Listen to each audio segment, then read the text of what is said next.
नाजरीन, पिछले कई दिनों से पाकिस्तान के अंदर पॉलिटिकल जो सूरत हाल है वो इंतहाई गैर मौजू होती जा रही है और इदारों के दरमियान टकराव अब वाज़ेह और ओपन होकर आवाम के सामने आना शुरू हो गया है, जिसकी वजह से इंतहाई गैर यकीनी की सूरत हाल है और कारोबारी तबका भी इंतहाई परेशान है और ज़िंदगी के तमाम दायरे जितने कारोबारी हल्के हैं वो ज़बूं हाली का शिकार है। वैसे फिगर्स के अंदर तो देखा जाए कि स्टॉक एक्सचेंज के फिगर तो बढ़ते जा रहे हैं और हमारा एक्सपोर्ट और इंपोर्ट का तजारती खसारा भी कम होता जा रहा है, लेकिन आवाम की हालत दिन ब दिन ख़तरनाक और गिरती चली जा रही है। इस वक्त सूरत हाल ये है कि पाकिस्तान के अंदर मिडिल क्लास तबका ख़त्म हो रहा है। ये तो अमीर तरीन लोग हैं और ये फिर दूसरी तरफ गरीब लोग हैं। और फिर बजट से आवाम जो उम्मीदें लगाए बैठी थी उसने उनकी उम्मीदें दम तोड़ दी जब हुकूमत ने बड़े पैमाने पर टैक्सेस का इजरा किया है। और फिर दूसरी तरफ बिजली के बिलों के अंदर इजाफा ने आवाम के अंदर मज़ीद तशवीश लाक हो गई है और मुल्क पाकिस्तान के कई कोनों से ये ख़बरें आना शुरू हो जाती हैं कि लोग अपने बिजली के बिल अदा करने के लिए घरों का सामान बेच रहे हैं। और कल रावलपिंडी के अंदर ही एक फ़र्द ने बिजली के बिल की वजह से खुदकुशी कर ली है। अगरचे ये वाक़यात इस वक्त इक्का दुक्का हो रहे हैं, लेकिन दिन ब दिन इनकी शरह बढ़ती चली जा रही है। और दूसरी तरफ जब से पाक आर्मी ने ये ऐलान किया है कि दहशतगर्दी के ख़ात्मे के लिए अज़्म इस्तेहकाम ऑपरेशन लॉन्च करना है, तो दूसरी तरफ इस ऑपरेशन की तमाम अपोजिशन जमातों ने मुखालफत की है, जिनमें जमात इस्लामी, जिनमें ANP, जमीयत उलमा इस्लाम और PTI शामिल हैं। लेकिन PTI चूँकि उसके ख़िलाफ़ 9 मई को बुनियाद बनाकर एक ऑपरेशन चला आ रहा है, इसलिए वो ये समझते हैं कि ये ऑपरेशन हमारे ख़िलाफ़ एक हथकंडा होगा। और अब हालात इस कदर पहुँच गए हैं कि जहाँ पर हुकूमत के हसास इदारों और सिक्योरिटी इदारों के ख़िलाफ़ आवाम सरेआम बोलना शुरू हो गई है। वो नारा जिसे बोलना एक इंतहाई खौफनाक नारा समझा जाता था, अब पाकिस्तान के खुसूसन KPK के इलाकों के अंदर गली गली में ये नारा गूंज रहा है।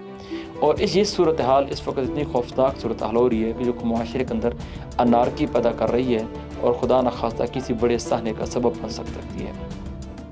पॉलिटिकल जमातों को और खुसूसन वर्कर्स को इस बात का ख्याल रखना चाहिए कि पाकिस्तान इन सब के लिए अहम है। पाकिस्तान है तो हम इसके अंदर सियासत करेंगे, पाकिस्तान होगा तो हम इसी के अंदर इज़्ज़त के साथ जिएंगे। लिहाजा उनको अपनी सोच को बालातर करते हुए अपनी पॉलिटिकल जमातों से, ये अपने जो पॉलिटिकल लीडर्स हैं उनके से ऊपर लेकर जानी चाहिए। यानी आपके लिए पाकिस्तान की अहमियत ज़्यादा होनी चाहिए, न कि आपके सियासी लीडर्स की अहमियत ज़्यादा होनी चाहिए।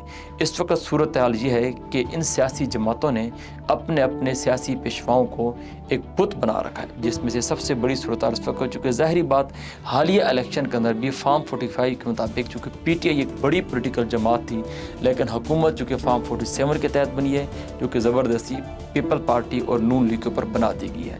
तवाम का इस वक्त इस मौजूदा हुकूमत के ऊपर कोई एतमाद नहीं है और साथ साथ इन इदारों के ऊपर से एतमाद उठता चला जा रहा है।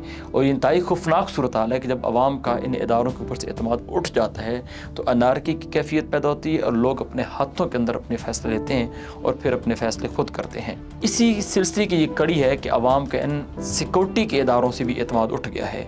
जब वो कहते हैं कि हम दहशतगर्दी के ख़िलाफ़ ऑपरेशन करने जा रहे हैं, तो आवाम ये समझती है कि ये ऑपरेशन हमारे ख़िलाफ़ एक सियासी हथकंडा होगा और अपने जो सियासी मुखालफीन को इस ऑपरेशन के अंदर उनको अपने यानी कि सिक्योरिटी की बुनियाद बनाकर उनको जेलों के अंदर धकेल दिया जाएगा और फिर फौजी अदालतों के अंदर इनके केस चलेंगे। तो सियासी जमातों को इस बात से सर जोड़कर बैठना चाहिए कि कारकुनान के अंदर एक वायलेशन आ रही है, एक वायलेंट सूरत हाल पैदा हो रही है जो कि अनकंट्रोलेबल हो जाएगी। यकीनन पाकिस्तान एक 25 करोड़ आबादी का मुल्क है जिसके अंदर 68% यूथ नौजवान हैं और इनके अंदर एक गुस्सा है, एक बेरोज़गारी है, उसको एक शेप के अंदर लेकर आना चाहिए।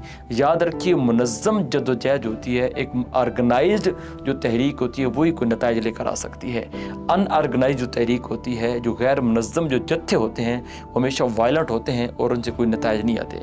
अगर 9 मई की तहरीक भी PTI की ऑर्गेनाइज तहरीक होती तो उसके कोई मौसर नताइज आते, क्योंकि ये एक अनऑर्गेनाइज तहरीक थी, एक गैर मुनज़्ज़म जत्थे थे जिन्होंने मुल्क पाकिस्तान की कई तनसीबात पर हमले किए और मुल्क एक अनारकी की कैफियत पैदा हुई। तो नतीजा ये हुआ कि उनकी अपनी सियासत भी आज जेलों के पीछे है और कोई नताइज नहीं निकले, बल्कि उसकी रिवर्स नतीजे आए और बड़ी जमात होने के बावजूद वो इस वक्त वो मुंतशिर है, इंतशार का शिकार है और क़यादत उनकी जेलों के अंदर जा चुके हैं और नतीजे में अपोजिशन जमातें इक़्तिदार के अंदर आ चुकी हैं। पहली बात यह है कि एक ऑर्गेनाइज जद्दोजहद होनी चाहिए और फिर दूसरी बात यह है कि पाकिस्तान को सबसे इम्पोर्टेंट देनी चाहिए कि पाकिस्तान है तो हमारी सियासत है। इस वक्त इस नफ़रत के अंदर लोग पाकिस्तान को तबाह करने पर तुले हुए हैं, चाहे वो PTM के लोग हैं, ये PTI के कारकुनान के अंदर इवन इस हद तक नफ़रत आ चुकी है कि वो कहते हैं कि खान है तो हम हैं, खान नहीं है तो फिर पाकिस्तान भी नहीं है। यानी ये जो बुत बना लेना और बुत की वजह से पूरे पाकिस्तान को तबाह करने पर तुल जाना, एक इंतहाई खौफनाक सूरत हाल है। इनको ये भी याद रखना चाहिए कि जब ये सिक्योरिटी इदारे इनके साथ थे तो उस वक्त ये नारे बुलंद की जा रहे थे कि आज पाक फ़ौज और PTI एक पेज के ऊपर हैं। उस वक्त बाजवा साहब की तारीफ़ी भी की जा रही थी, इसलिए उस वक्त फ़ौज इनके साथ खड़ी थी। उस वक्त अलीम खान और तरीन खान और कितनी ATM जो कि इनकी जेब के अंदर लाए जा रहे थे, इनको मजबूत किया जा रहा था, तो पाक फ़ौज के हक़ में नारे लगाए जा रहे थे। और उस वक्त मौलाना फजल रहमान साहब आज़ादी मार्च लेकर आए हुए थे। नून लीग और पीपल पार्टी उस वक्त इमरान खान को सेलेक्टेड कहते थे, न कि इलेक्टेड कहते थे, और फ़ौज के हक़ में गुन गाए जा रहे थे। लेकिन जब फ़ौज ने ये फीडर उनके मुँह से निकाल लिया और नवाज शरीफ के मुँह में और पीपल पार्टी के मुँह में डाल दिया, तो ये इस हद तक मुतनफ़र हो गए कि अब मुल्क पाकिस्तान को तोड़ने की बातें की जा रही हैं। और आपने ये सुना होगा कि जर्मनी के अंदर पाकिस्तान के सफारतखाने को आग लगाई गई। यानी इतनी खौफनाक सूरत हाल है। और कहा जा रहा है कि ये अफ़गानिस्तान के लोग थे, लेकिन हकीकत में भी पश्तून तफज़ मूवमेंट के लोग थे जिन्होंने वहाँ पर ये काम किया। यानी इस कदर नफ़रत ले जाना कि पाकिस्तान की इमेज को तबाह बर्बाद कर देना, पाकिस्तान के सिक्योरिटी इदारों के ख़िलाफ़ इस कदर वायलेंट गुफ्तगू कर देना, यह पाकिस्तान के लिए कोई खैर का बायस नहीं होगा, बल्कि ये अनारकी का बायस होगा, ये इंतशार का बायस होगा। तो ज़रूरत इस अमर की एक मनज़म जद्दोजहद की जाए। आपके सामने हालिया दिनों के अंदर बांग्लादेश के अंदर एक तहरीक उठी जो कि कोटा सिस्टम के ख़िलाफ़ तहरीक थी, जिसे हसीना वाजिद ने कहा कि ये रज़ाकार हैं। ये रज़ाकार वो लोग हैं जिन्होंने पाकिस्तान आर्मी का साथ दिया था उस बांग्लादेश के क़याम के ख़िलाफ़, पाकिस्तान के टूटने के ख़िलाफ़ साथ दिया था। जबकि फ्रीडम फाइटर्स उनको कहा जाता है बांग्लादेश के अंदर जिन्होंने वहाँ की आर्मी का साथ, वहाँ के लोगों का साथ दिया और बांग्लादेश के वजूद के लिए जद्दोजहद की थी।